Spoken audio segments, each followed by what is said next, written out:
السلام عليكم، يا رب تكونوا بخير. فيديو النهارده ان شاء الله هنعمل بوريك الافران بالجبنه. هنعمله بكل سهوله، شايفين طالع معانا هش ولونه حلو قوي. وجبه حلوه ياخدوها معاهم او يفطروا بيها في البيت، مش هتكلفنا حاجه. ممكن تعمليها بمقادير اقتصاديه تكون زي الفرن بالظبط وهتكون حلوه برده، وتقدري انت بقى تعلي القيمه الغذائيه بتاعتها زي ما انت عايزه. يلا بينا نشوف عملناها ازاي. بس الاول لو مش مشتركه في القناه اشتركي وفعلي الجرس وما تنسيش اللايك. ويلا بينا نسمي الله ونصلي على الرسول عليه افضل الصلاه والسلام ونشوف عملناها ازاي. اول حاجه معانا معلقتين سكر ومعلقه خميره، ودي ربع كوبايه ميه. هسيب بقيه الكوبايه للعجن. ربع كوبايه ميه دافيه على معلقه خميره ومعلقتين سكر. اقلبهم كويس لحد ما الخميره والسكر يدوبوا، وبعد كده هنزل عليهم بمعلقه صلصه جاهزه. دي صلصه جاهزه، حطيت معلقه كبيره كده عشان خاطر اللون، بس عشان لونها يكون زي اللون بتاع الافران بالظبط. ودلوقتي هحط ربع كوبايه زيت او 3-4 معالق كده زيت.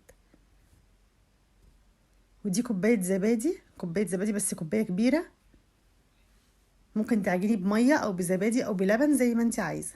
وحطيت سنه خل خفيفه قوي، دي بتخليها هشه كده وطريه ويكون قلبها فاتح. ودلوقتي بقى هحط نص كيلو دقيق. حطيت كوبايتين الاول وهقلب، وبعد كده بقى اعجن بايدي. حطيت عليها رشه ملح بسيطه قوي ومعلقه صغيره بيكنج باودر. لو مش عايزه تحطي بيكنج باودر ما تحطيش، كفايه الخميره. هقلب بقى كويس وبعد كده اعجنها بايدي. احط باقي الدقيق بقى كمان وبعد كده اعجن على طول. هقلب فيها على طول كده لحد ما اشربها كل المكونات بقى اللي عندي. هلاحظ بقى ان هي نشفت خلاص معايا. لو لقيتها ناشفه محتاجه ميه حطيت لها كمان معلقتين ميه دافيه. طبعا احنا حاطين زبادي، فطبعا تاخدي بالك ان انت ما تحطيش ميه كتير عشان خاطر ما تبقاش طريه. احنا عايزين عجينتها مظبوطه، ما تكونش برده ناشفه قوي عشان خاطر تكون هشه كده معانا وتكون قلبها مفرغ من جوه. خليت عجينتها برده طريه شويه بس مش بتلزق قوي. اغطيها كويس بقى كده نص ساعه بس تخمر. طبعا هي فيها خميره وبيكنج باودر فهتخمر على طول. دلوقتي بقى رشه دقيق كده على الرخامه، ونزلت بالعجينه بتاعتي. احاول افردها كده بس احاول ان انا ما اطلعش الخمر منها عشان خاطر العجينه تكون مرتاحه معايا. دلوقتي بقى هقطعها كور زي ما انا عايزاها، الحجم اللي انا عايزاه. اعملها كده نفس الحجم اللي بيكون في الفرن. هقطعها كلها بقى الحجم دون بنفس الطريقه، وبعد ما اخلص ابتدي بقى افردها واحط فيها الحشوه بتاعتي. دلوقتي خلاص بعد ما قطعتها كلها، اجيب بقى الصينيه اللي انا هخبزها فيها.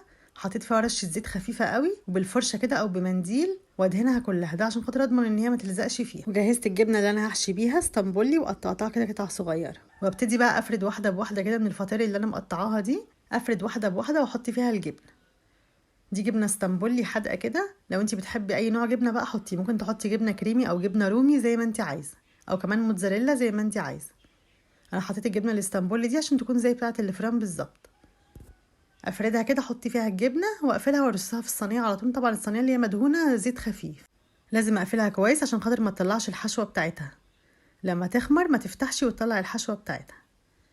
بس كده اخلص كله بقى بنفس الطريقه. بعد ما خلصت الكميه كلها سبتها طبعا نص ساعه كده تخمر تاني في الصينيه.